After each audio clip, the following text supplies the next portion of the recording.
Drogadinho. Muito bem, pessoal. Muito bem, pessoal. Se vocês puderem ir aceitando as pessoas que forem pedindo para entrar, aí eu me concentro mais aqui na apresentação, que, enfim, provavelmente vai entrar gente durante aí a minha fala. Vocês podem fazer isso para mim? Podem ir aceitando as pessoas que forem pedindo para entrar? Jéssica, olha aí, ó, gostei de ver.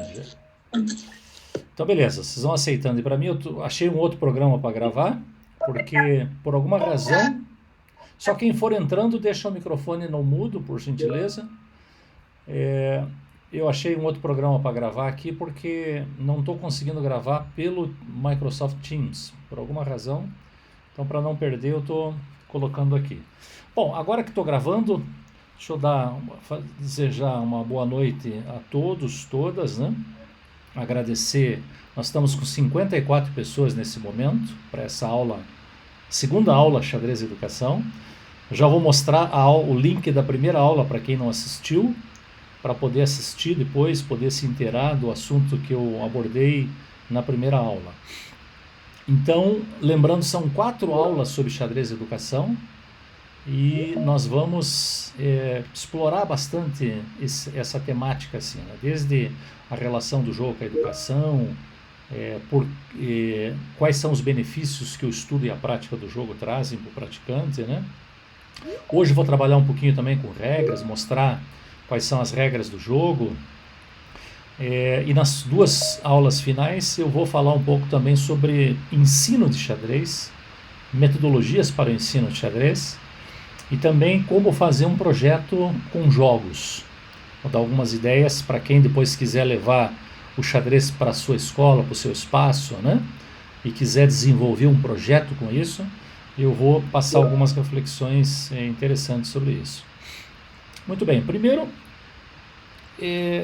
eu vou compartilhar minha tela para que vocês possam acompanhar. Deixa eu compartilhar minha tela e eu já vou passar alguns links para vocês, que eu já explico o que são. Eu vou jogar no chat esses links. Depois, quem perder, vocês replicam eles. Replicam esses links aqui. Eu já explico. Deixa eu colocar ele primeiro aqui.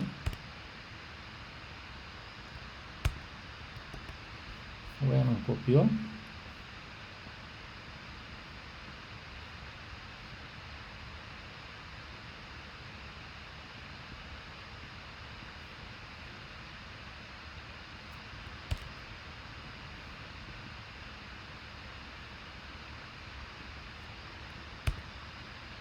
Isso, agora sim. Então deixa eu mostrar esses links que eu coloquei para vocês. Vou mostrar por essa tela aqui. Regras básicas de xadrez. Eu gravei uma série de aulas que depois fica como um subsídio aí para vocês. Eu vou abordar hoje as regras básicas do jogo. Mas aqui tem uma playlist que eu gravei, algumas aulas explicando as regras bem detalhadas. Gravei no estúdio da faculdade da Unidom Bosco. Esse segundo link aqui, metodologias para ensino de xadrez, eu vou abordar nas 2 próximas aulas. Mas já fica uma dica aqui para quem depois quiser dar uma olhada antes. A relação xadrez e educação foi essa que eu abordei na primeira aula e vou finalizar nessa aula de hoje. Então tem aulas lá disponíveis para vocês. A prática, quem quiser praticar xadrez online, eu indico esse site aqui, lichess.org. E tem inclusive um clube lá nosso, um clube de xadrez nosso que você pode entrar, participar, né? Indico também um AVA, um ambiente virtual de aprendizagem para o xadrez, né? Tem aqui um vídeo que eu fiz no YouTube apresentando esse ambiente virtual de aprendizagem. E aqui o link da aula 1, Aula 1, xadrez e educação, é a primeira aula que eu trabalhei com vocês. Então quem perdeu a primeira aula, pode assistir aqui depois tranquilo em casa para se familiarizar com a temática, né? Muito bem, nós já estamos com 67 pessoas online, então vamos seguir. Depois eu abro para o final, para a gente fazer um bate-papo, né? Hoje eu quero finalizar esse PowerPoint que eu comecei na aula passada e começar um novo sobre as regras do jogo, né? Então já vão, sem mais delongas. Vocês estão conseguindo ver bem esse PowerPoint meu?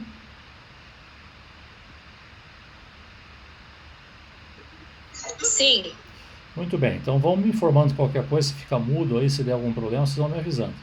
Esse PowerPoint eu apresentei, foi a última slide que eu apresentei na minha primeira aula. Apresentei que o xadrez possibilita uma integração social, possibilita um aumento na autoestima do praticante, né? Ele possibilita também uma inclusão social, porque pessoas com necessidades especiais, necessidades educativas especiais, podem jogar xadrez com poucas adaptações, né? Ele proporciona uma atividade extracurricular atrativa, bastante interessante, né? Hoje se fala muito em educação de tempo integral, né? Então o xadrez pode ser uma atividade bem interessante, extracurricular, né? Ele se integra bem com as tecnologias da informação e da comunicação. Inclusive nessa playlist eu indico ali um ambiente virtual de aprendizagem e um local para prática do xadrez online, né? E ele tem uma excelente relação custo-benefício. Um jogo de xadrez é relativamente barato, né? E teoricamente, se bem cuidado, pode ser utilizado a vida toda. Se perder uma peça ou outra, geralmente tem reposição de peça. Agora esse slide é novo, esse aqui eu não tinha mostrado na semana passada. Quero aqui apresentar a ideia de que xadrez é um esporte também. E, para tanto, tem 3 organizações esportivas importantes de se conhecer. A FEXPAR, né, que é a Federação de Xadrez do Paraná, que é essa bandeira aqui, essa da direita, ela organiza o xadrez no estado do Paraná. Para quem é de outros estados, tem outras federações de xadrez, evidentemente, né? Mas eu estou focando aqui na federação do meu estado. No Brasil, quem organiza o xadrez no Brasil é a Confederação Brasileira de Xadrez, a CBX. Então, a CBX tem uma. Federações tem uma por estado. A confederação tem uma. E existe uma federação mundial de xadrez, que é a FIDE. E essa sigla está em francês, que é a Federação Internacional de Xadrez. O slogan da FIDE é uma frase em latim que chama-se gens una sumus, quer dizer, somos uma só gente, somos um só povo, somos uma só nação, né? Essa FIDE ela foi fundada em 1924 e em 1999 ela foi reconhecida pelo Comitê Olímpico Internacional como uma federação internacional do desporto. Então a relação do xadrez com o esporte está bem representada aqui nessas 3 organizações. A FIDE tem 181 países filiados, então ela é uma das maiores organizações esportivas do mundo.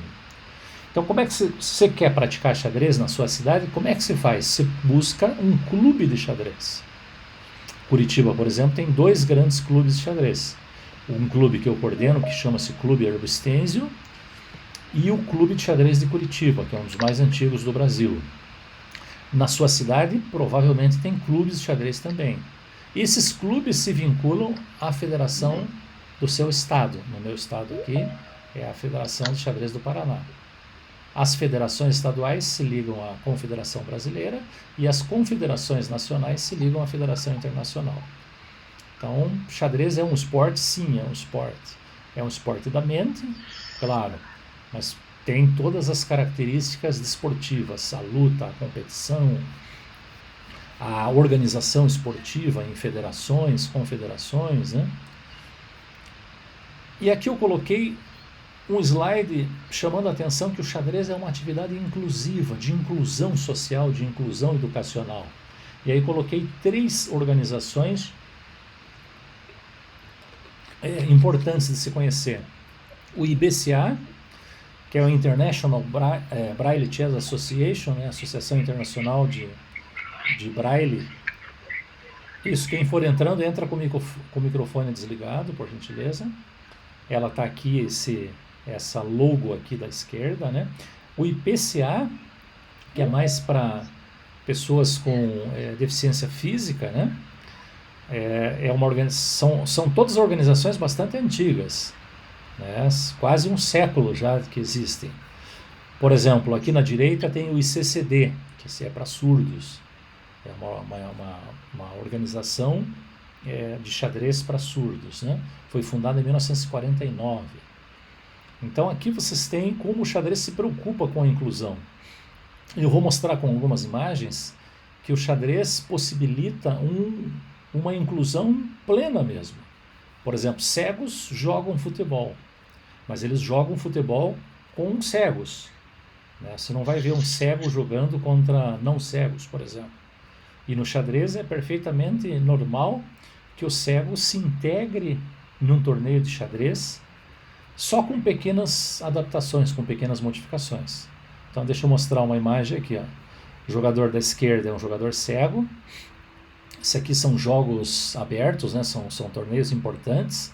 Observe que eles estão com uniforme, né? Cada um com o uniforme da sua cidade, com crachá, e o cego está com um tabuleirinho adaptado, onde ele reconhece a posição pelo tato, né? E depois que ele faz a jogada no tabuleirinho dele, ele transmite verbalmente, oralmente, para o jogador da direita, que não é um jogador cego, e esse jogador se encarrega de fazer a jogada no tabuleiro. E tem um gravador que dá para ver aqui, onde o cego registra as jogadas. Ele pode registrar com uma régua braille ou com um gravador. Nesse caso ele está usando um gravador aqui. Veja que ele faz parte de uma equipe que não é uma equipe de cegos. Então isso é muito legal de ver em torneios de xadrez, como existe essa integração, onde um jogador, mesmo sem um sentido tão importante como a visão para nós, ele consegue jogar tão bem ou melhor que os jogadores videntes, vamos dizer assim. Na regra do xadrez, quem não é cego é chamado de vidente. Aqui um grande mestre espanhol cego, dá para ver como ele manipula as peças, né? Claro que para ele a regra peça tocada é peça jogada não vale, né? Porque ele tem que tocar nas peças para construir a imagem mental. Então o tabuleiro, já vou mostrar uma imagem, o tabuleiro tem em alto e baixo relevo, para indicar as cores brancas e pretas, né? E para cada casa tem um furo, e a peça tem um pino embaixo dela que é inserida nesse orifício. Então ele toca nas peças, as peças não caem do tabuleiro porque elas estão presas por esse pino. Quando ele tira a peça do tabuleiro, aí é considerado peça jogada.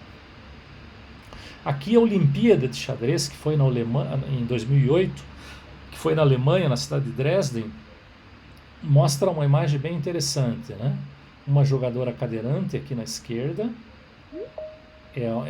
A Olimpíada de Xadrez está entre os torneios mais importantes do mundo, talvez ficando só abaixo do Campeonato Mundial. Talvez logo abaixo do Campeonato Mundial vem a Olimpíada como o torneio mais importante. E observe que tem uma equipe com uma jogadora cadeirante aqui, e do lado a adversária dela não tem nenhuma deficiência física. Pode ver que ela está numa cadeira normal. E isso não impede que as duas se enfrentem em pé de igualdade. Então a integração é muito importante de pessoas com necessidades especiais no xadrez. Mas também, além de integrar pessoas com necessidades especiais, o xadrez possibilita que homens, mulheres, adultos e crianças se enfrentem em iguais condições. Por exemplo, eu coloquei Garry Kasparov, que na esquerda está um jogador russo do Azerbaijão, na verdade, né?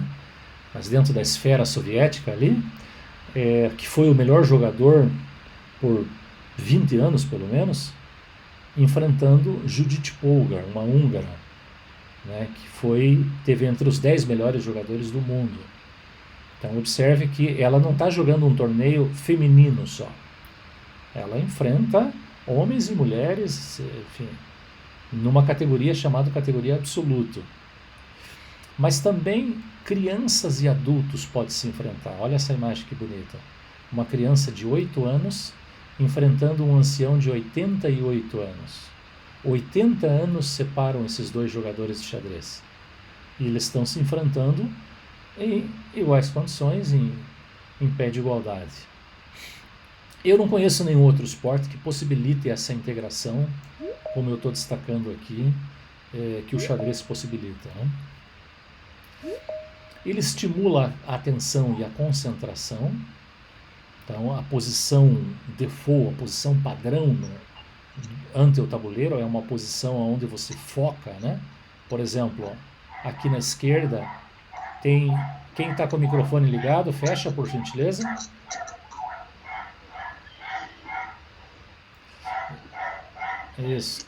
Isso, muito obrigado. Aqui um grande jogador, um ex-campeão mundial chamado Mikhail Tal, jogador soviético, olhando, né, a olhada dele, os espanhóis chamam la mirada de Tal, né, a olhada do Tal, é famosa porque na verdade além dele focar o tabuleiro, muitas vezes ele focava o adversário dele, né, para ver se desconcentrava o adversário só pelo seu olhar, né?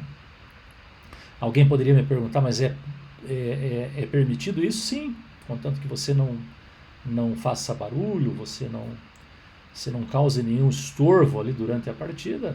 Olhar o adversário, não tem nada na regra que te impeça de fazê-lo, né?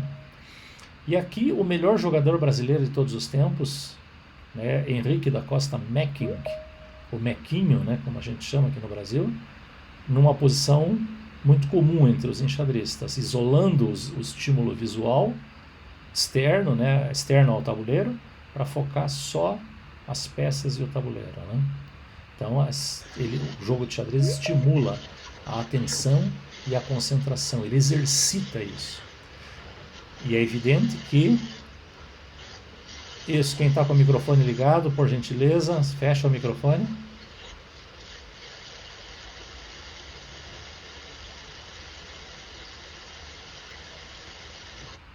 Isso. Então, ele estimula a atenção e a concentração. E a atenção e concentração é importante para várias coisas que você vai fazer na vida. Sobretudo, muitas das atividades escolares você tem que estar atento ao que o professor está falando, você tem que estar atento ao enunciado de um problema que você lê no livro, enfim, né? Então, atenção e concentração são fundamentais para se jogar xadrez, mas não somente para jogar xadrez. Para o bom sucesso, para o sucesso acadêmico, atenção e concentração são fundamentais. Então, pessoas que têm dispersão de atenção são recomendadas muitas vezes de fazer aulas de xadrez para exercitar esse músculo, vamos dizer assim, da atenção e da concentração. Ele estimula a socialização. Observem essa imagem da esquerda, que bonito. Os jogadores estão se cumprimentando após o término de uma partida.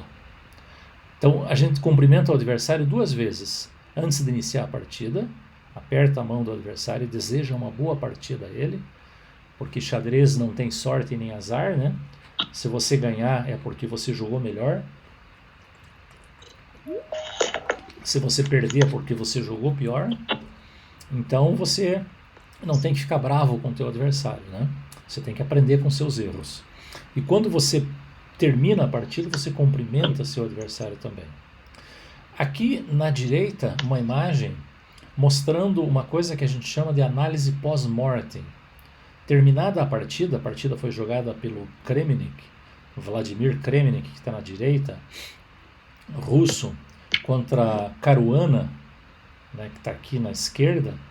A partida terminou e eles estão fazendo uma análise para ver o que o Caruana deveria ter jogado, por que perdeu a partida. E aí outras pessoas participam dessa análise. Então é um bom momento de socialização, onde você aprende quem ganhou, ensina o que perdeu, né? O que perdeu recebe uma aula do que ganhou, para que numa próxima partida não cometa os mesmos erros. Também chamei a atenção na minha primeira aula que o xadrez estimula o pensamento lógico do praticante, e aqui eu estou citando uma pesquisa desenvolvida por mim mesmo, onde, se você olhar as barras escuras, elas representam os jogadores avançados, os melhores jogadores de xadrez. A barra clara representa os jogadores não avançados, um grupo de jogadores mais fracos. Se você olhar, somente em uma prova os avançados não se saíram melhores, que foi a prova do pêndulo. São todas provas que envolvem o pensamento lógico. Mas nessa prova do pêndulo ficou igual. Os avançados também não saíram perdendo.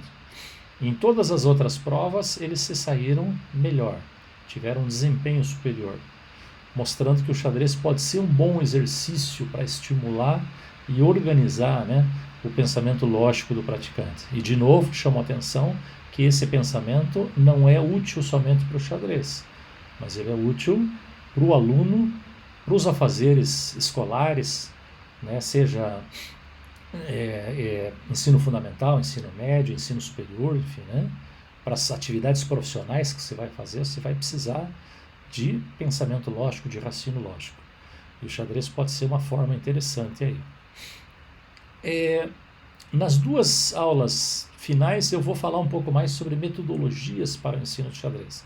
Aqui estou trazendo só um tira-gosto, né, mostrando que existe algo que nós chamamos de jogos pré-enxadrísticos, que na verdade a ideia é criar um jogo ou adaptar os jogos existentes para que esse jogo estimule uma determinada habilidade para o xadrez.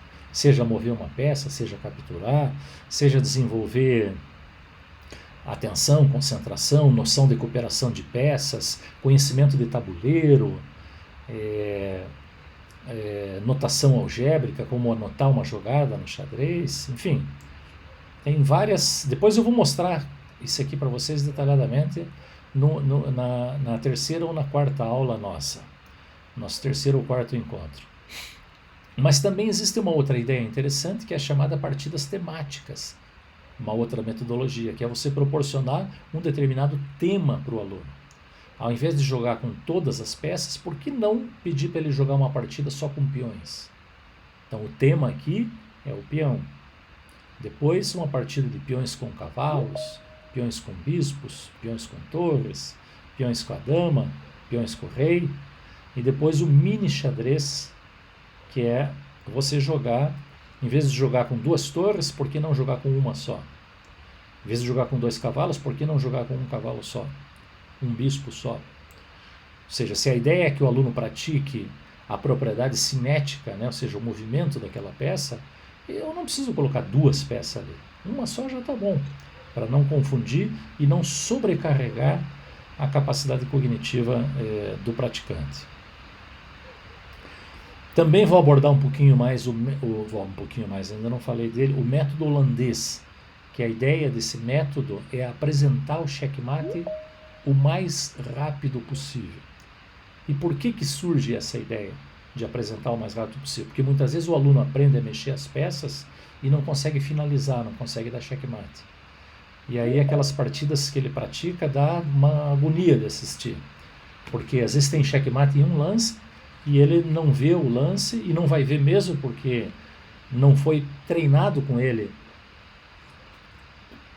para que ele observe essas estruturas de checkmate, né? Então aqui a gente cria vários exercícios, experiências, mas o objetivo é sempre o checkmate. Esse é o foco do chamado método holandês. Também a ideia de uma progressão de checkmate é bastante interessante, uma vez que o checkmate é um conceito complexo, né? Não é capturar o rei, mas colocar o rei numa posição onde ele está ameaçado e não pode fugir da ameaça, né? Então a gente primeiro cria posições onde ele tem que reconhecer. Por exemplo, reconhecer... Deixa eu ver se eu consigo aumentar um pouquinho, que facilita a visualização.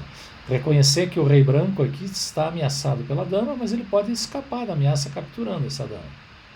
Captura a dama, o rei anda uma casa para qualquer direção e sai da ameaça. a mesma na figura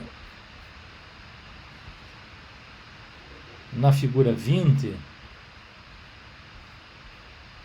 tem que fazer um movimento para dar checkmate, né? A dama jogando na frente do rei, protegida pelo rei branco, ameaça o rei preto, e o rei preto não pode capturar, porque ele vai encostar no rei branco, e também não pode se mover para nenhuma casa em volta. Então tá em checkmate, mas tem que fazer um lance. Aí um outro exercício interessante é colocar os dois reis no tabuleiro, rei preto e branco, e a dama que vai aplicar o checkmate está fora do tabuleiro. Você tem que pedir para o aluno colocar essa dama numa casa onde ela esteja aplicando checkmate. Aqui eu marquei as 6 casas, qualquer uma dessas 3, A1, A2 ou A3, ou A7 ou A8, ou na frente do rei, que a gente chama de checkmate do beijo mortal. Mas se colocar a dama em A4 ou A6, é só cheque, porque o rei pode capturar essa dama, que ela não está defendida, protegida. Né? Então, você vai cobrando o checkmate de todas as formas. Por exemplo, aqui ele tem que colocar o rei. O rei está fora do tabuleiro, o rei preto. E aqui só tem uma casa no tabuleiro onde se coloca o rei que ele se encontra em checkmate. É a casa H6, ó. H6. E é uma estrutura que a gente chama de checkmate do beijo mortal. Se colocasse em H5, era só cheque, que podia descer fugindo. Se colocasse em H7, era só cheque, podia ir para H8. Então, essa progressão do checkmate, ela é bem interessante, porque primeiro se reconhece a posição, se é cheque, checkmate, depois você tem que fazer um lance para dar checkmate. Depois se colocar a peça que está faltando para dar checkmate. Depois colocar o rei numa posição de checkmate.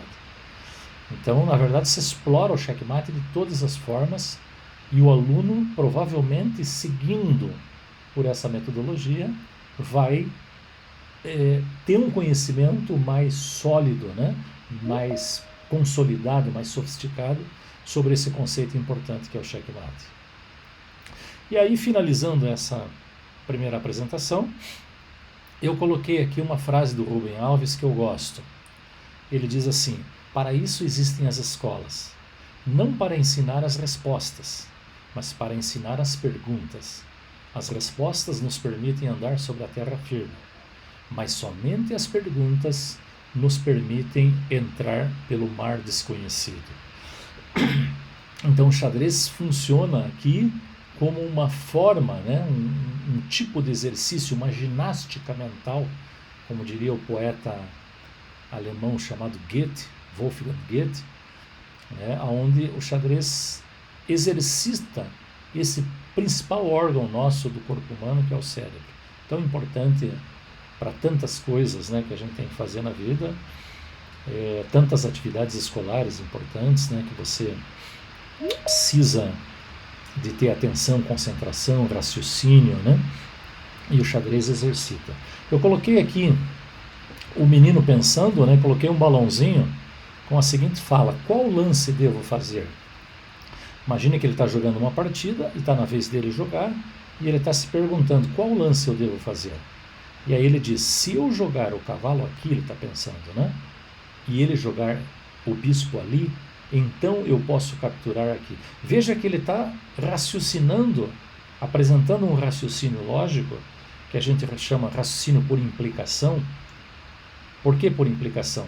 Porque se isso, então aquilo, se aquilo, então isso, uma coisa implica a outra. E o xadrez, cada movimento, um movimento implica o outro, que implica o outro e assim por diante, né? E tudo isso você faz sem tocar nas peças. Porque se você tocar na peça, você é obrigado a jogar. E se o lance não for bom, você vai acabar perdendo a partida por causa daquele lance. Então você faz primeiro mentalmente, com o olho da mente, como se diz, e depois você faz no tabuleiro. Então esse exercício mental é uma de abstração, né, de sair de uma posição concreta e imaginar uma posição ideal para você, ele é bastante importante. Né? Se eu falo alguma coisa que ofende uma pessoa, eu não posso dizer para a pessoa: esqueça o que eu falei. Eu já falei, o estrago já está feito. Mas se eu penso mentalmente, falo mentalmente só, né, e vejo que aquilo é ofensivo, eu tenho a chance então de não proferir essas palavras ofensivas, né? Então no xadrez acontece exatamente assim, né? Então essa minha primeira exposição, ela finaliza aqui. Eu quero perguntar se tem algumas dúvidas sobre isso, e depois eu passo para a segunda, que eu tenho ainda um segundo momento para hoje, né? Se não tiver nenhuma pergunta, eu posso deixar também as perguntas para o final. Tá, acho que não tem nenhuma agora. Então deixa eu pegar a minha segunda exposição, que é essa aqui. Pergunto se vocês estão vendo esse slide. Considerações pedagógicas sobre o ensino das regras do xadrez. Sim? Sim. Muito bem. Sim, professor. Muito bem, então deixa eu seguir. Eu fiz bastante... Já estou vendo. Ótimo. Eu vou passar... Sim. Hoje a gente... Vou ver. Perfeito. Hoje a gente provavelmente não consegue fechar todos esses slides, mas eu vou mostrar, fazer algumas considerações pedagógicas sobre o ensino das regras do jogo. E aí, quem não sabe jogar, aproveita para aprender. Quem já sabe, aproveita para retirar alguma metodologia, alguma ideia, enfim, né? Reciclar um pouco o seu conhecimento. A bibliografia básica que eu estou seguindo para essa apresentação é o meu livro Xadrez para Todos, a Ginástica da Mente. Um livro que eu escrevi pela editora Universidade Federal do Paraná. Então, a primeira coisa quando se vai apresentar para uma pessoa, para alguém, o xadrez, você tem que apresentar o material. Ou seja, o material é composto por tabuleiro e peças. Então, o tabuleiro é importante fixar sempre que a casa à direita é sempre branca, né? Então, o jogador está aqui, a sua direita é uma casa branca. O jogador está lá em cima, a direita dele é essa casa aqui. Então, sempre a casa à direita do jogador tem que ser branca. Se o jogador estivesse nessa posição e o outro nessa posição, o tabuleiro estaria errado. Estaria com uma casa preta à sua direita. É importante isso, professor? Sim, porque a posição do rei e da dama vai ficar alterado se você não tiver o tabuleiro na posição certa. O tabuleiro é composto por linhas, e essas linhas têm nomes. Então, se você for jogar tênis, você vai aprender uma terminologia específica sobre o tênis. Saque, né? Bloqueio, voleio, slice, forehand, backhand, a maioria das expressões são em inglês no tênis, e você tem que usar as expressões que são expressões consagradas.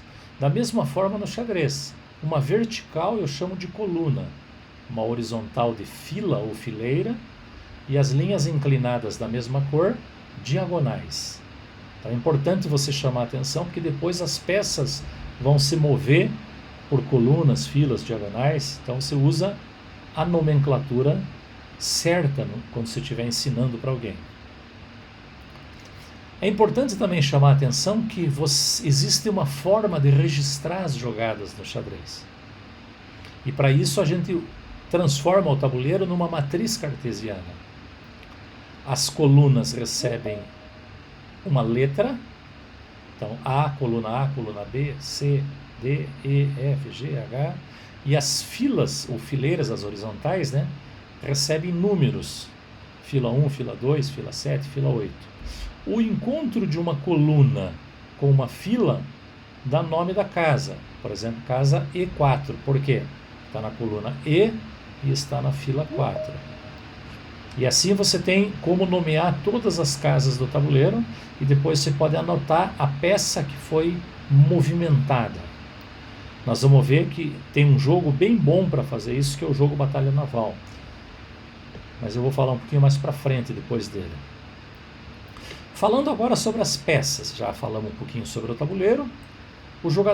Cada jogador tem 16 peças, que são da seguinte forma. E aqui eu coloquei a peça tridimensional, ó, e a representação, o símbolo da peça que a gente usa nos livros de xadrez, nas apostilas. O nome e a quantidade. Então cada jogador tem um rei, cada jogador tem uma dama, isso no início da partida. Pode mudar depois. Não o rei, reis cada um só tem um durante toda a partida. Mas dama, depois a gente vai ver que você pode ter mais de uma dama durante o jogo. Chamam de rainha a peça, mas em países de língua latina adotou-se a convenção de chamar de dama. Eu vou me hidratando aqui enquanto isso. Por que isso? Porque se chamasse de rainha, depois quando eu fosse utilizar a inicial da peça, seria um R, e poderia confundir com rei. Então a gente chama de dama e não de rainha. Cada jogador tem 2 torres, né? Cada jogador tem 2 bispos, 2 cavalos e 8 peões, que são os soldados a pé, os elementos da infantaria que ficam na frente. Eles são arrumados dessa forma, ó. Os peões brancos na fila 2, os pretos na fila 7, nas esquinas do tabuleiro as torres, ao lado das torres os cavalos, ao lado dos cavalos os bispos, e na parte central o rei e a dama. Observe que a dama branca fica sempre na casa branca. A gente brinca com os alunos, com as crianças. A dama está usando um vestido branco, então ela precisa de um sapato que combine com o vestido. Sapato branco, vestido branco. Sapato preto, casa preta, né? Vestido preto, dama preta. Quem começa o jogo são sempre as brancas, portanto se faz um sorteio para ver quem vai ficar com as brancas, porque começar o jogo representa uma pequena vantagem, mas ainda assim uma vantagem. Como é que as peças se movem? Vamos ver o bispo primeiro. O bispo se move para qualquer casa de uma diagonal que esteja livre. Então, se ele estiver aqui na casa E4, ele pode ir para qualquer uma dessas casas assinaladas com um círculo. Se tiver uma peça no raio de ação do bispo, ele pode capturar uma peça adversária. E quando ele captura, ele não salta sobre a peça, ele para na casa em que a peça se encontra. Mas ele não pode pular as peças. A única peça que pula é o cavalo, que a gente já vai ver. E a torre, como é que se move? A torre se move em cruz. O bispo é em X, a torre é em cruz. Todas as casas livres de uma coluna ou de uma fileira. Como é que ele captura? Qualquer peça adversária que se encontra no seu raio de ação. Por exemplo, o cavalo ali pode ser capturado pela torre, a torre para na casa em que o cavalo se encontra. Mas se o bispo estiver aqui em cima, o bispo branco, a torre não pode passar pelo bispo. Então o bispo está atrapalhando o raio de ação da torre. E a dama? A dama anda que nem torre e que nem bispo. Como nós já vimos torre e bispo, a gente já sabe mexer a dama. Ó. A torre anda em cruz, a dama também. O bispo anda em X, a dama também. Ela junta os movimentos da torre e do bispo. Por isso que é uma peça tão poderosa, tão valiosa. Como é que ela captura? Qualquer peça que se encontre no seu raio de ação. Como o cavalo preto aqui pode ser capturado. E o cavalo anda em L, ó, faz sempre a letra L. Anda uma casa, 2 e vira para a esquerda ou para a direita. Uma casa, 2 e vira para cima ou para baixo. Uma casa, 2 e vira, esquerda ou direita. Uma casa, 2 para cima ou para baixo. Como é que ele captura? Qualquer peça adversária que esteja no final do L, como esse bispo aqui. Pode ser capturado. Mas esse peão não pode ser capturado. É um peão preto, o cavalo só salta sobre ele, passa por cima dele. Então, cavalo sempre em L. Bispo em X, torre em cruz, dama faz cruz e X, faz o movimento da torre e do bispo. E o peão? O peão é uma peça, embora simples de valor, ele tem algumas exceções no seu movimento. Se um peão não se mexeu ainda, como esse peão aqui em B2, está na posição inicial, porque os peões brancos começam na fila 2. Se ele está na posição inicial, ele pode andar 2 casas. Pode andar para B3, se ele quiser ele para aqui, ou pode ir para B4, para aqui. Mas depois que ele já se mexeu, ele só vai andar de uma em uma casa. Por exemplo, esse peão preto de G6 aqui, já se mexeu, porque ele começou aqui em G7. Ele só pode andar uma casa para frente. E como é que o peão captura? O peão anda de um jeito, anda para frente e captura na diagonal. Então o peão branco, se tiver na vez de jogar, ele pode capturar esse peão preto em C6. Ó. Se for a vez do preto, o peão preto pode capturar o branco aqui. Então o peão é a única peça que só anda para frente. É a única peça que na primeira jogada pode andar 2, depois só de uma em uma. Peão é a única peça que anda de um jeito e captura de outro. Veja quanta exceção tem na regra de movimentação do peão. Mas ainda tem mais 2. Existe uma captura chamada en passant. O termo está aqui, ó. É um termo francês, que significa na passagem. Como assim na passagem? Se o peão preto aqui em C7 está na posição inicial, ele pode andar 1 ou 2. Se ele andar uma casa, o branco pode pegá-lo, porque o branco captura uma casa na diagonal. Se ele andar 2, ainda assim ele pode ser capturado pelo peão branco, porque ele passou pela casa de captura do peão branco. Por isso a captura chama-se na passagem. Joga aqui 2 casas, o branco nesse momento tem a chance de capturar. Se o branco não capturar nesse momento, essa captura já não existe mais, ela caduca, ela perde a validade, ela só existe logo após a jogada que o preto fez aqui. Chama-se captura en passant. É uma regra que muitas pessoas não conhecem, pessoas que conhecem o jogo, mas não frequentam clube de xadrez. E um último detalhe sobre o movimento do peão é que se ele atravessar o tabuleiro e chegar lá do outro lado, ele tem que ser trocado por uma outra peça. Que peça? Dama, torre, bispo ou cavalo, qualquer uma dessas 4 peças. Geralmente se escolhe a dama porque é a peça mais poderosa. Mas não é obrigatório escolher a dama. Se quiser uma torre, um bispo ou um cavalo, você escolhe. O que não pode é ficar com o peão aqui na 8ª casa. Tem que trocar ele. Da mesma forma o peão preto.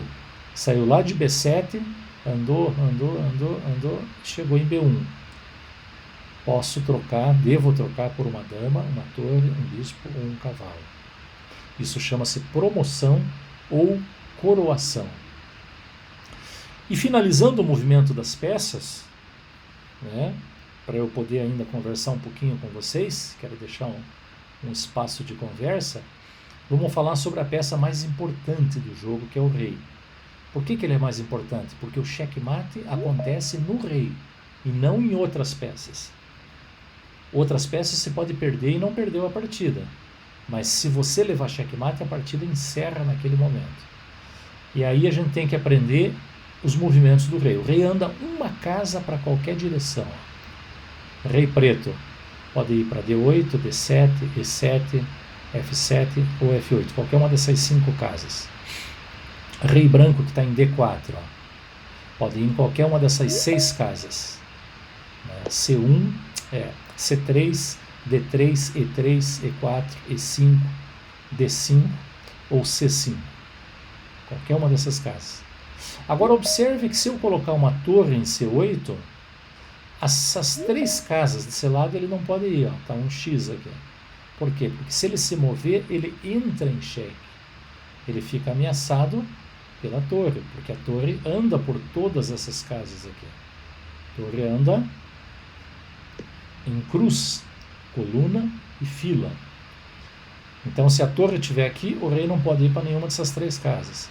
Se a torre branca estiver em H7, o rei preto não pode ir para nenhuma dessas 3 casas da frente. E7, F7 ou G7. Por quê? Porque se ele fizer, ele fez um lance ilegal. Uma jogada que não pode ser feita. E o que acontece se fazer a jogada ilegal? Tem que desfazer, tem que voltar. Então você desfaz a jogada, volta e aí faz uma jogada que seja legal, que esteja certa do ponto de vista da legalidade do jogo. Mas também existe um movimento que o rei pode andar 2 casas nesse movimento, que é o movimento chamado rock. Se o rei não foi movimentado ainda, e você tiver a torre na posição inicial, você pode andar com o rei 2 casas em direção à torre. Ó. O rei saiu aqui de 8, foi para C8. E a torre saiu de A8 e foi para D8. O rei veio para cá e a torre veio para lá. Você diz, professor, mas o rei está andando 2 casas. Sim, só para esse movimento ele pode andar 2 casas. Você vai dizer, professor, mas você mexeu 2 peças também ao mesmo tempo. Sim, só nessa jogada é que você move 2 peças e conta como uma só. Esse é o chamado rock grande, porque a distância entre o rei e a torre é uma distância maior do que essa aqui de baixo. Ó. Essa distância é menor, tem 2 casas. Essa distância é maior, tem 3 casas. Então, o rock pequeno é feito da mesma forma. O rei anda 2 casas em direção à torre e a torre é transferida para o outro lado. Ó. Fica assim a posição. Você pode me perguntar, professor, por que fazer o rock? Para dar segurança para o rei, porque você sabe que o checkmate acontece no rei, então é importante ter esses peões aqui na frente, funcionando como um escudo, como um telhado para casa, né? E também para dar jogo para a torre que estava presa lá no canto, ela vai poder sair e poder participar da luta, da batalha. Só que para você rocar, você tem que tomar cuidado. Se você já mexeu o rei o rei preto começa em E8. Se ele está em D8, ele já foi mexido. Se você já mexeu o rei, você não pode fazer o rock mais. Se você mexeu a torre, você não pode rocar no lado em que essa torre foi mexida. Se você tiver outra torre do outro lado, ainda pode fazer o rock. Mas para esse lado, o rock grande aqui já não pode fazer. Se você está em xeque, ó, o bispo ameaçando o rei. O bispo anda na diagonal, o bispo está ameaçando o rei. Nesse momento que o rei está em xeque, ele não pode fazer o rock. Ele tem que sair do xeque. Ou colocando o bispo na frente, ou colocando o cavalo na frente. Se ele mexer o rei, também já perde o direito do rock. Ele não pode rocar se ele for passar por uma casa ameaçada. Rei branco, para rocar, ele vai ter que passar pela casa F1. Só que a casa F1 está controlada pelo cavalo que anda em L. Então, na passagem da casa F1, ele estaria em xeque. Então, mesmo que ele não vá ficar em F1, ele vai ficar em G1. Mas ele não pode porque ele estaria transitando por uma casa que ele estaria em xeque. E por último, 2 situações, eu não posso rocar se eu terminar em xeque. Ó. Rei preto D8 vai andar 2 casas em direção à torre, vai parar em G8. Ao chegar em G8, ele ficaria ameaçado pelo bispo. Logo, estaria em xeque. Regra do xeque é sempre a regra maior. Não posso me colocar em xeque em nenhum momento. Então não posso rocar nesse caso. A parte de baixo do tabuleiro, a regra 2B aqui, eu não posso rocar porque tem uma peça que não saiu ainda. O bispo de C1 está atrapalhando, porque é a casa onde o rei vai se alojar. Ele vai andar 2 casas em direção à torre. Então tem que tirar esse bispo para depois fazer o rock. Então vejam como tem regrinhas no xadrez. Não espero naturalmente que quem não sabe jogar que fixe tudo isso, mas lembrando que tem o meu vídeo naquela lista, naquelas 3 playlists, tem uma delas que são regras básicas do xadrez. Eu abordo tudo isso bem detalhado, então se você perdeu qualquer coisa, você pode voltar lá, assistir no YouTube, dar um pause no momento que você queira, né, para você lembrar dessas explicações minhas que estão aqui sendo feitas um tanto quanto rápidas, né? Importante chamar a atenção que esse rei branco, né, que está em D1, ele está em xeque pela torre. Tem algumas pessoas que podem pensar que ele não estaria em xeque porque o bispo de B5, aqui o bispo branco, está cravando essa torre. O que é uma cravada? É quando uma peça imobiliza a outra. Essa torre não pode sair, que o bispo vai passar a ameaçar o rei lá em cima. Só que ainda assim, mesmo que essa torre não possa se mexer, ainda assim ela está dando cheque, ela está ameaçando o rei branco, né? Da mesma forma, o cavalo aqui, o cavalo branco está cravado. Por que chama cravada isso? Porque cravo é um prego, um tipo de prego. Cristo foi crucificado com cravos, pregos, né? Pregos grandes. E esse cavalo a gente chama, está pregado, está cravado. Quem que está cravando, está pregando? O bispo de B4, aqui o bispo preto. O cavalo não pode sair, você não vai deixar o rei branco em xeque. Mas ainda assim esse cavalo está ameaçando o rei preto ali em cima. Por isso que eu coloquei essa posição, só para ilustrar isso, né? Há 3 formas de sair de um cheque. Você pode mover o rei, você pode bloquear o cheque ou capturar a peça agressora. Se você levar um cheque, você não pode fugir, nem bloquear, nem capturar a peça agressora, você levou um checkmate. E aí a partida termina. Por exemplo, aqui tem 2 formas, ó, o bloqueio. O que é a dama preta está ameaçando o rei branco aqui. Cheque. O jogador das brancas tem que sair do cheque. Como é que ele pode sair? Ele pode jogar o bispo na frente, o bispo em E2, e aí a dama não está mais ameaçando o rei, a dama está ameaçando o bispo. O bispo funciona como um escudo, como um bloqueio. Mas ainda existe a opção de retirar o rei, a fuga. O rei pode ir para a casa F1. Saiu da linha do cheque, que é essa linha aqui. Escapa do cheque. A terceira, que é a melhor de todas, se ela estiver disponível para vocês, é a captura da peça agressora.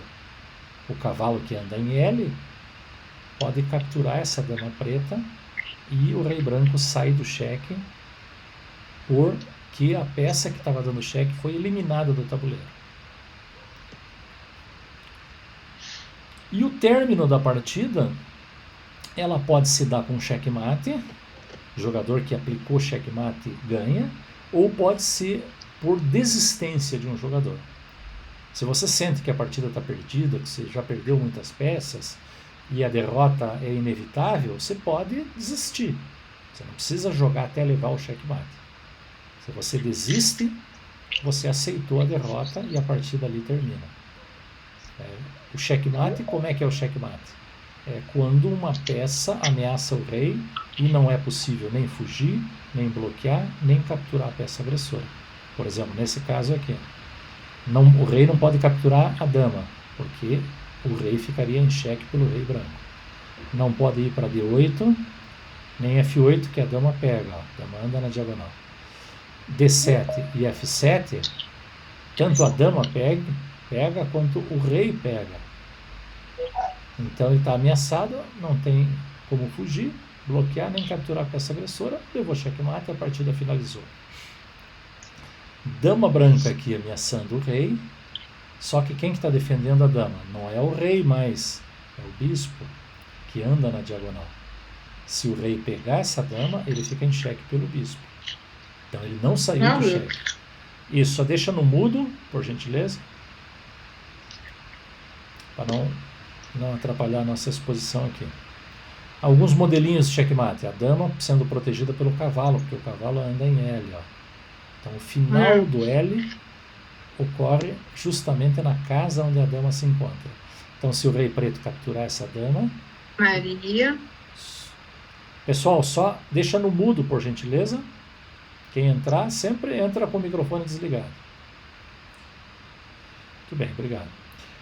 A dama branca ameaçando o rei preto e está protegida pela torre branca de A7, que anda por todas essas casas, né? Então, se o rei pega essa dama, ele fica em xeque pela torre. Então, é um checkmate também. As pretas aplicando checkmate.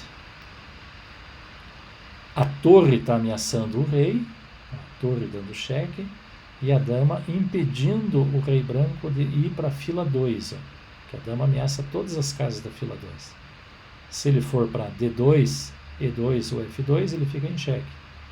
Se ele for para D1 ou F1, fica em xeque pela torre. Mesma coisa aqui, só que com duas torres. Torre de A1 dando xeque. Pessoal, microfone, por gentileza, desliga o microfone. Torre de B2 dominando as casas da frente. Está ameaçado, não pode fugir, checkmate. Né? Mas existem alguns casos que a partida pode terminar empatada. Por exemplo, tem um caso chamado afogamento, que é quando o rei não está em xeque, mas não pode se mexer. Rei preto está em H8, ó, mas ele não está em xeque. A casa H8 ninguém está ameaçando, mas ele não pode ir para G8 porque a dama pega. G7 a dama pega. H7 a dama pega. Então ele não está em xeque e não tem lance, não tem nenhuma peça para fazer. Então ele está afogado. Ou seja, não está em xeque-mate. A partida terminou sem um vencedor, sem um ganhador. Terminou com um empate. Então, em vez de um jogador ficar com um ponto da vitória, os dois jogadores ficam com meio ponto. Mesma coisa aqui nessa parte do diagrama. Rei branco não está em xeque, mas não pode ir para B8 por causa da torre, nem para A7 por causa da torre também. E não pode nem capturar a torre por causa do rei. Aqui, idem. Rei branco em H1 não está em xeque, mas não pode ir em H2 por causa do rei, né? Rei preto não deixa. Nem G2, rei preto não deixa. G1, a dama não deixa, porque a dama está dominando. 3, 23, 23, 20, 02, 27. Pessoal, 23, 20, 02, 27. Quem que está com o microfone ligado, por gentileza? Deixa eu ver quem que está com o microfone ligado.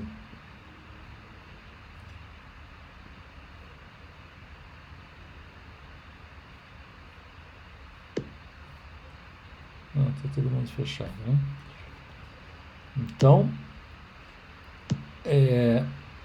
esse é um caso que a gente chama, são casos de empate, que são os casos de afogamento. Muito bem, eu vou parar com as regras aqui, para eu abrir um pouquinho de espaço para a gente falar um pouquinho. Sei que eu acabei me estendendo bastante. Queria, então, disponibilizar esses momentos finais para falar para vocês. Primeiro, para perguntar se ficou muito complicado essa minha explicação. Lembrando que a playlist Regras Básicas de Xadrez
Sempre dos alunos, né? Hoje aconteceu, foi do professor, mas... Pessoal, me desculpe aí, caiu minha conexão, mas acabei conseguindo voltar aqui. Eu não sei o que aconteceu, não sei se foi a minha internet, ou se foi algum problema no Teams, mas quero ouvir vocês agora um pouquinho. Como é que ficou a explicação? Ficou muito complicado? Deu para entender um pouco? Deu para entender um pouco. Tá. Não esqueçam de ver a minha playlist. Deixa eu até compartilhar a tela de novo para mostrar aqui para vocês. Professor, compartilha no chat para eu poder assistir a plural. Deixa eu compartilhar agora. Ó, vou botar no chat.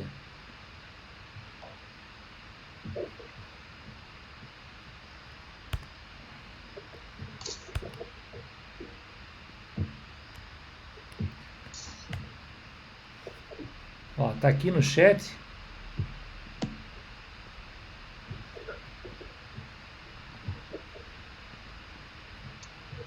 Ó, aqui no chat, curso de xadrez regras básicas. Essa playlist, essa primeira aqui, é bem esse assunto que eu discuti hoje com vocês.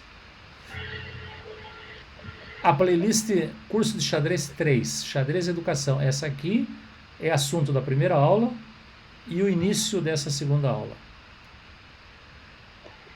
Metodologias para ensino de xadrez. A segunda playlist, essa aqui eu ainda vou abordar nas duas aulas seguintes, né? Então aqui vocês têm um material bem interessante. Ah, e a aula 1 está aqui, ó. Aula 1, xadrez e educação. Quem perdeu a aula 1, pode assistir aqui. Ah, tá. As outras aulas eu vou disponibilizando também assim que eu coloque no YouTube. Então quero deixar essa parte final para pergunta, se tiver alguma pergunta. Estou vendo o meu amigo Wesley ali. Como é que tá, Wesley? Bem demais, professor, e o senhor? Tudo ótimo. Relembrou alguma coisa aí com as regras, você? Não, né? Mestre Não, nacional? Isso aí foi tranquilo. Você é tranquilo. Isso aí eu domino de boa. É interessante que eu uso alguns macetes com os meus alunos. Eu falo para eles assim: a torre anda em T, o cavalo separa em sílabas, cavalo, no lobo você vira. Aham. O bispo é o religioso, ele não muda de religião, vai só nas casas da mesma cor. Aí a galera vai curtindo. Ótimo, você veja cada macete interessante, cada No meu metodologia. canal do YouTube eu uso dessa forma, e os meninos gostam. Depois se divulga o teu canal ali no chat, Wesley. Eu posso divulgar aqui meu contato, Claro. meu canal aqui no chat? Eu vou Claro, divulgar aqui. pode colocar que tem a ver com o tema. É importante. Sim, se alguém tiver desejo aí, eu dou aula até para formação de professores. Eu dou aula de xadrez há mais de 15 anos aí. Então, tipo assim, essa área é uma área que eu domino. O que é bom, no caso, então, ensinamento pra gente. Desculpe, peraí, pessoal, um de cada vez. Acho que a Luciana estava falando. Diga, Luciana. Desculpa, professor. Não, eu vou depois adicionar o contato do Wesley, porque a mim, eu vi uma experiência assim, né?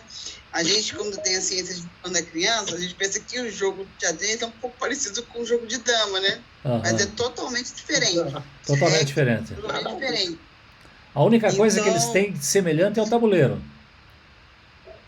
Sim, só o tabuleiro, né? É. Mas as regras, né? Mas isso é a questão, né? Como é a primeira vez que eu perdi a sua primeira aula. Aham. Então, para mim, eu confesso que eu fiquei um pouquinho assim, né? Um pouquinho perdida. Aham. Mas, né? Mas a sua explicação foi boa, foi muito boa. Eu sei que eu tenho que, né, ter noção das regras, né, o posicionamento de cada peça, para me poder depois, né, à medida que eu vou, né, tendo noção. Mas é bem interessante. É, Eu sempre tive vontade de aprender, né? E agora, né, estou tendo oportunidade, né, de aprender. bacana, Luciano, bacana. Geralmente eu faço oficinas com os alunos. A gente dá uma parte teórica e depois vai para uma prática, né? Mas como aqui tem uma característica um pouco mais teórica dessa aula, né? Que é uma aula, um aulão aí, né? Então a ideia nossa é apresentar um pouco do que existe e depois fornecer material para que vocês, quem tiver interesse em desenvolver um pouco mais isso, né? Que possa assistir os vídeos no YouTube, buscar informação do Wesley, outros canais, enfim, outras informações, livros, e para poder ir se aperfeiçoando, né? Lembrando que para você ser um professor de xadrez Na escola você não tem que ser um grande jogador. Eu acho que você tem que ser um excelente professor, né? Ou seja, conhecer didática, metodologia de ensino, conhecer naturalmente o xadrez, as regras básicas, né? E poder ensinar de uma maneira que os alunos assimilem e tal, né? Porque senão fica uma ideia de que você tem que ser um profissional de xadrez para fazer esse trabalho escolar. Não. Se você vai ensinar em clubes, aí você tem que ter um nível já mais avançado. Mas se você vai ensinar o básico, você não tem que ser um grande jogador. Então, o professor que me ensinou na escola sabia muito pouco. Sabia menos do que eu apresentei hoje para vocês. E, no entanto, só estou aqui falando para vocês porque tive esse professor que me possibilitou o conhecimento. Diga lá, Wesley. Só um comentário para deixar as senhoras que estão aí assistindo a gente com vontade de aprender xadrez, que ouvi um comentário aí sobre xadrez e damas, né? Na verdade, o xadrez é um jogo bem mais antigo. E aí eles achavam que, como as mulheres não tinham capacidade para o jogo de xadrez, eles pegaram o tabuleiro de xadrez e criaram o jogo de damas, com regras mais simples para as mulheres poderem jogar. Então essa é a verdade do jogo de damas. Então aí eu acho que todo mundo devia parar de jogar dama e jogar só xadrez daqui para frente. Se eu tivesse tempo, eu ia fazer uma exposição sobre jogos de tabuleiros para vocês, para mostrar que damas vem de um jogo árabe chamado Alquerque. E no século X ou XII, mais ou menos, esse tabuleiro de Alquerque, que era um tabuleiro diferente do tabuleiro de xadrez, ele foi transposto para um tabuleiro de xadrez. E aí passou a se chamar jogo de damas, né? E passou-se a utilizar o tabuleiro de xadrez nessa época. Mas eles são jogos de famílias diferentes.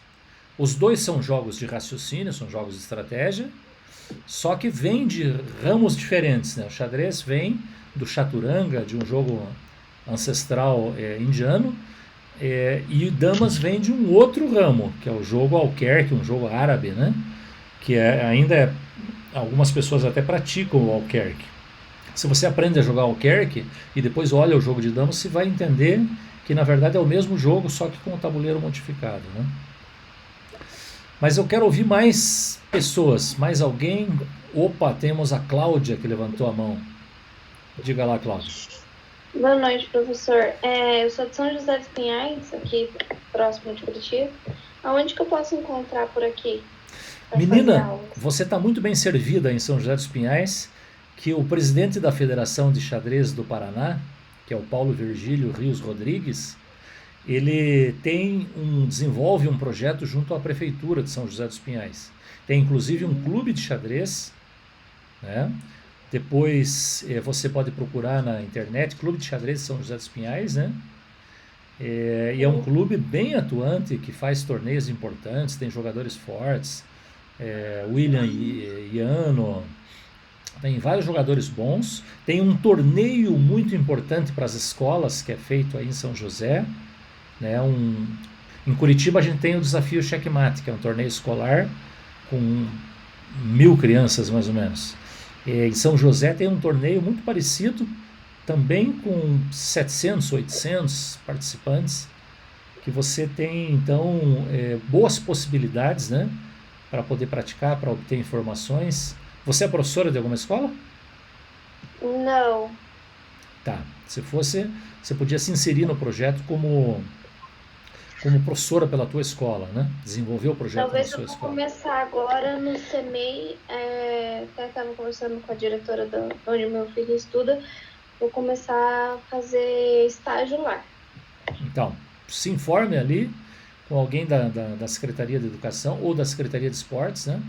Que esses projetos geralmente eles estão linkados a essas duas secretarias. Ao esporte, porque xadrez é um esporte, mas à educação, porque na verdade os objetivos do xadrez na escola são objetivos pedagógicos, né? Ok? Eu gostei por causa da concentração que você falou. Eu tenho um pouco de dificuldade com concentração, e até pro meu menino também, ele é diagnosticado com autismo, né? Eu queria para nós dois, na verdade. Perfeito. Perfeito. E para você de São José não é difícil ir até Curitiba.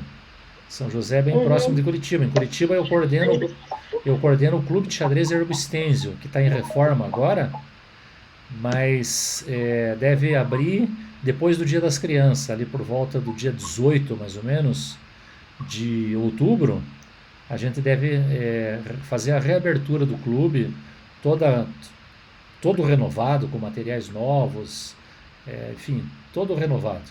Então, de repente, pode ser interessante também para você, a hora que você quiser levar teu filho para conhecer o clube, jogar, enfim, né? Conhecer o espaço, é super bem-vindo. Oi, desculpa, travou um pouquinho.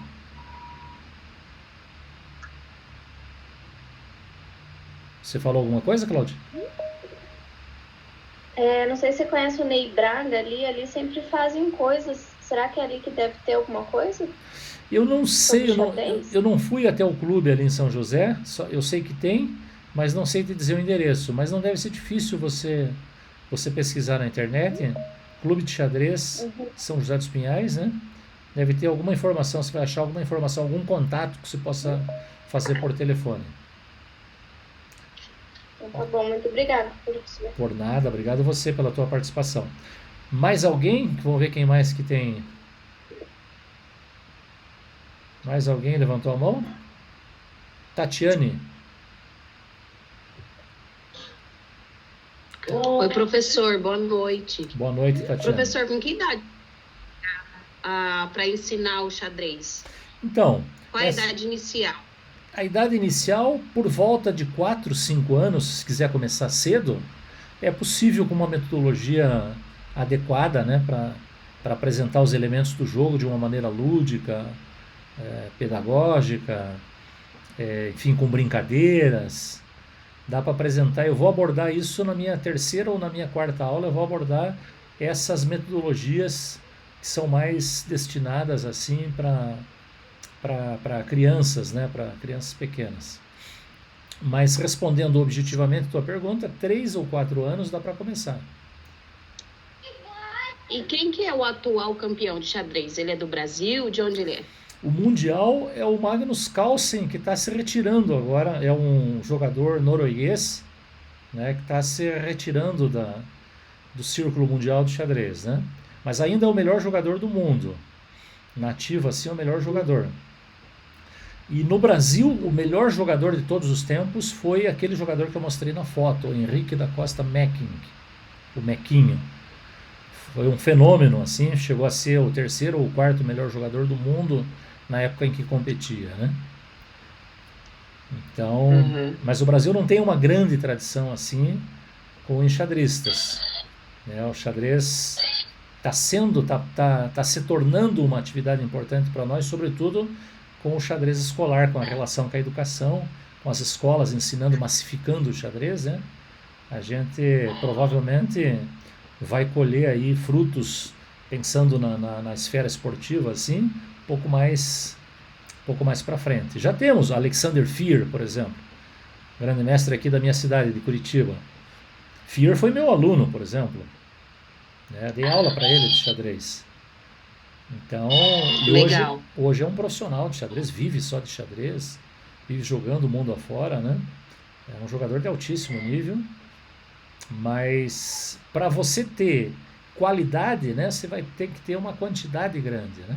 Tem que ter uma pirâmide esportiva muito grande para que você, à medida que vá galgando os degraus da pirâmide esportiva, você possa ter sempre jogadores. O que não acontece muito no Brasil. A nossa pirâmide esportiva chega em grande mestre, chega com um número pequeno de grandes mestres, que acaba não dando um degrau para criar um super grande mestre, né? Um jogador de um nível mais avançado, né? Como você tem esses top 10, né? Esses 10 melhores jogadores do mundo, por exemplo, né? Então o Mequinho foi um ponto fora da curva, foi um jogador, foi um gênio mesmo, uma genialidade que apareceu sozinha, não foi fruto de um projeto de ensino de xadrez, um projeto de xadrez escolar, nem nada disso, né? Não sei se respondi a tua questão. Obrigada. Respondeu sim, obrigada. Nada. Kênia, quer fazer uma pergunta? Sim, quero sim. Eu moro em Goiânia, Goiás. Certo. Aqui tem, assim, jogos desse tipo, porque eu nem sabia disso. O que você faz, Kênia? Depois você entra na página da Confederação Brasileira de Xadrez. Se busca ali no Google CBX, Confederação Brasileira de Xadrez. E você lá vai ver os clubes filiados. Federações filiadas, desculpe. E aí você procura a federação do teu estado, Federação de Goiás. Provavelmente deve ter um link lá que você possa acessar a federação do teu estado. E aí você, na federação do teu estado, deve ter algum e-mail, alguma... Que tem federação? Tem, isso é certo. Tem, todos os estados têm federação. Só que você tem que daí descobrir o contato, né? Para falar com a federação e ver quais clubes de xadrez tem no seu estado, em quais cidades, né? Que você poderia. E se não tiver nenhum clube ativo no momento, que eu acho difícil, né? Vocês podem criar um clube. Nada impede de vocês criar um clube de xadrez. Junto à prefeitura, por exemplo. Ah, né? sim. Por exemplo, o meu clube de xadrez é vinculado à Secretaria de Cultura. Ele é voltado, ele tem ações na educação, no esporte, mas ele está lotado, o espaço, né, físico dele está ligado à Secretaria da Cultura de Curitiba, que é a Fundação Cultural de Curitiba. Entendi. Então, com apoio institucional é sempre mais fácil de ter, né? De ter um espaço, de ter funcionários, enfim, né? Então, às vezes, o que precisa é um projeto só para conseguir recursos, né? Por exemplo, agora a gente conseguiu, de emenda parlamentar, conseguimos reformar o nosso clube de xadrez. Ou seja, um vereador que joga xadrez aqui na minha cidade, gosta de xadrez, frequenta o clube, pegou e falou assim, vamos destinar um recurso para a reforma do clube. Destinou R$50 mil, estamos reformando o clube, comprando materiais todos novos, tabuleiros, peças, tabuleiro eletrônico de GT, Wesley. Conseguimos comprar um, você sabe que isso é caro, né? R$5 mil um tabuleiro desse. Nossa, pra caramba.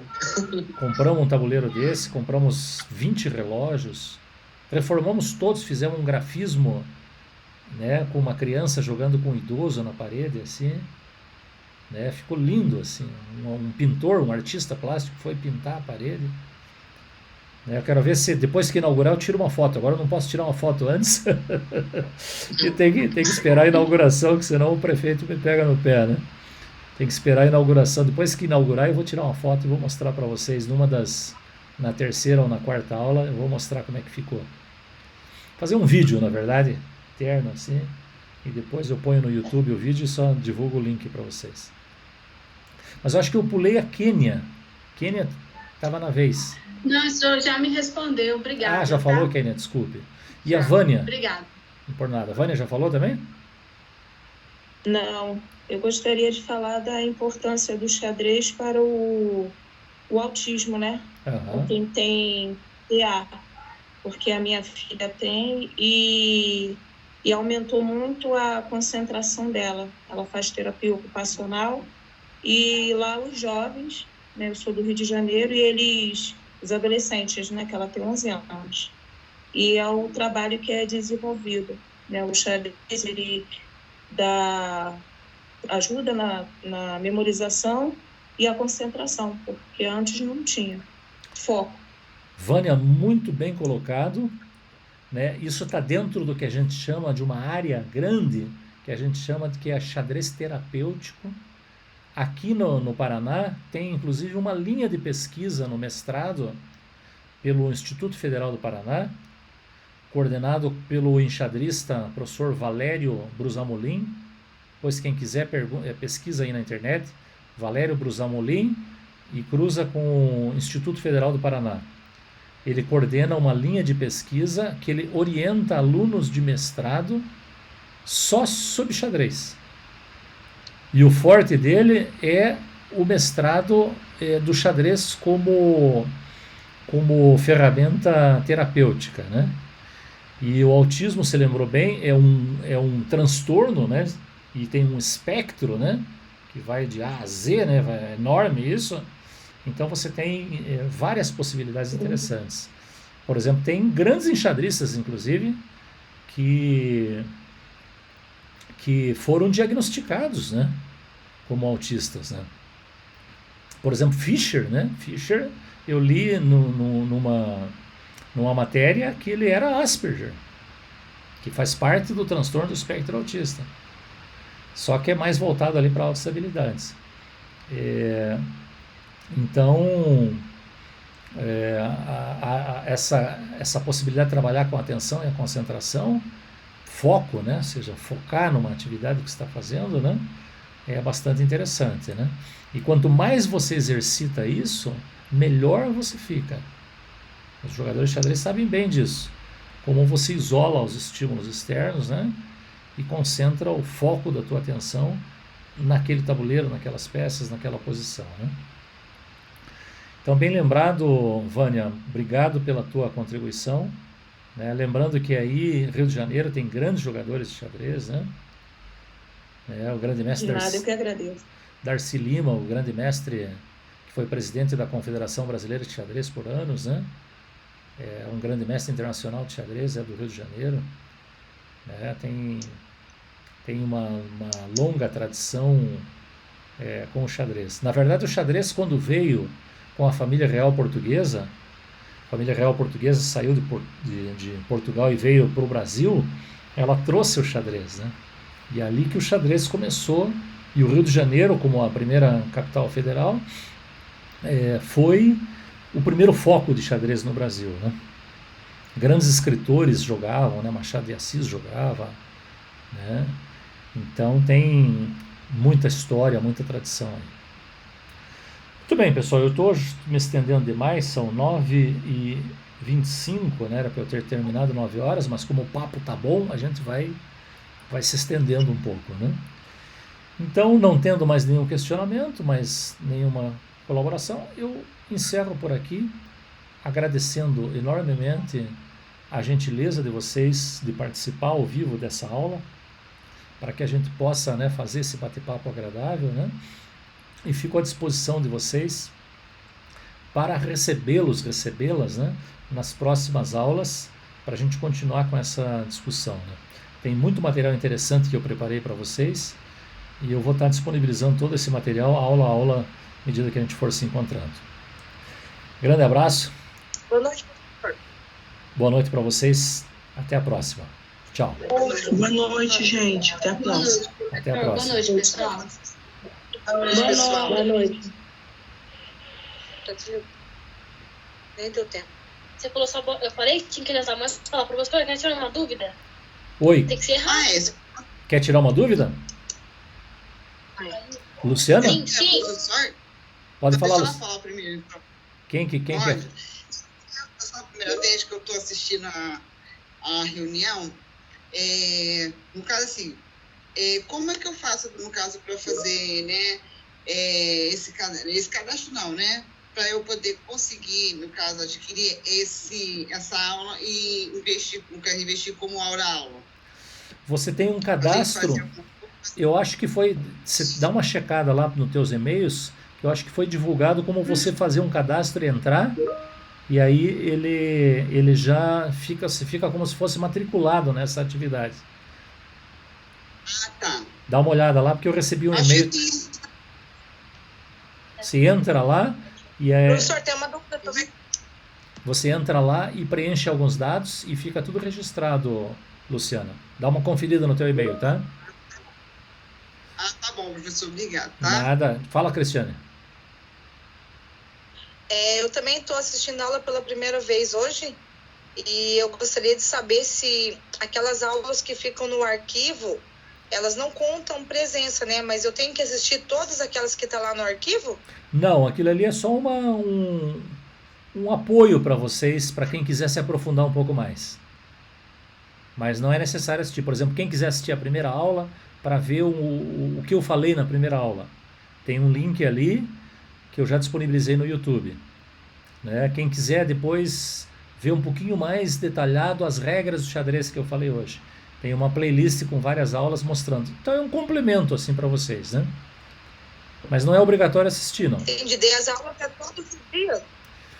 Tem, na verdade, aquele material vai complementando essa minha aula ao vivo, para você ter depois como se aprofundar um pouquinho mais nisso, né? Ah, entendi. Perfeito? E atividades daí depois de um tempo de assistindo as aulas ao vivo?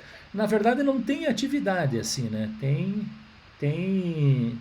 Eu gravei alguns vídeos onde eu explico de uma maneira um pouco mais detalhada esse assunto que a gente está vendo aqui com pouco tempo, que é 1 hora, né? Certo? Eu acho que a Maria de Fátima queria falar um pouquinho. Fala, Maria. Desculpe, eu acabei pulando você, desculpe. Tá no mudo ainda.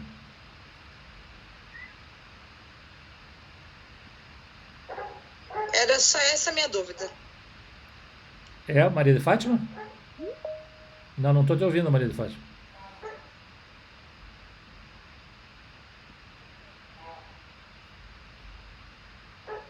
Deixa eu ver se eu consigo ligar o microfone da Maria de Fátima.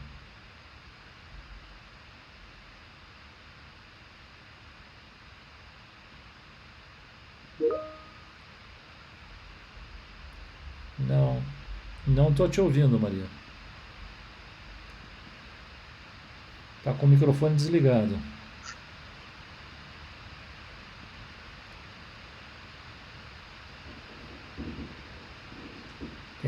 Deu alguma incompatibilidade no teu microfone, eu acho.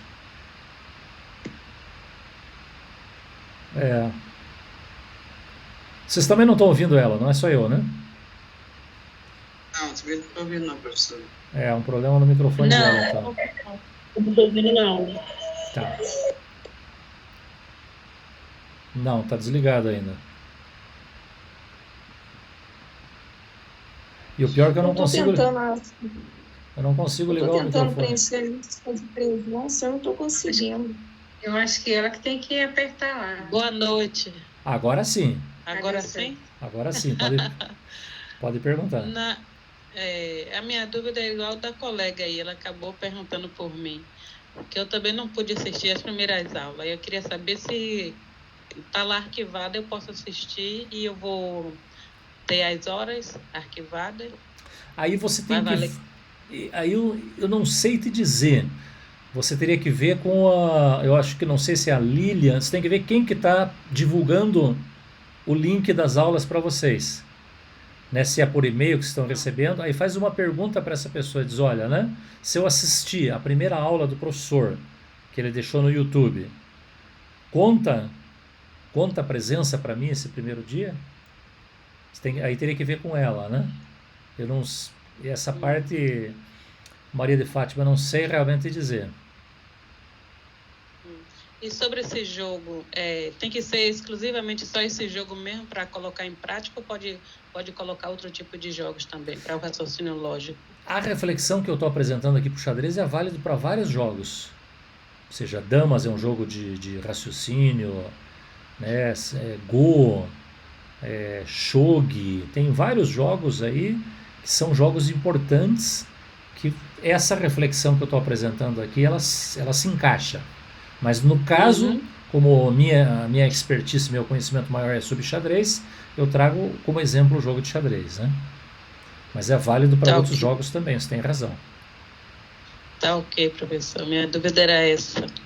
Então tá bom. Gente, então é isso. Boa noite. Boa noite. Obrigado pela participação de vocês, pela paciência aí de vocês. E no próximo encontro voltaremos para discutir um pouco mais sobre xadrez e educação. Abraço para vocês. Tchau, até a próxima. Boa noite, obrigado. Tchau, gente. Boa noite. Boa noite, professor. Boa noite. Boa noite. Boa noite. Boa noite, gente. Boa noite, professor. Boa noite.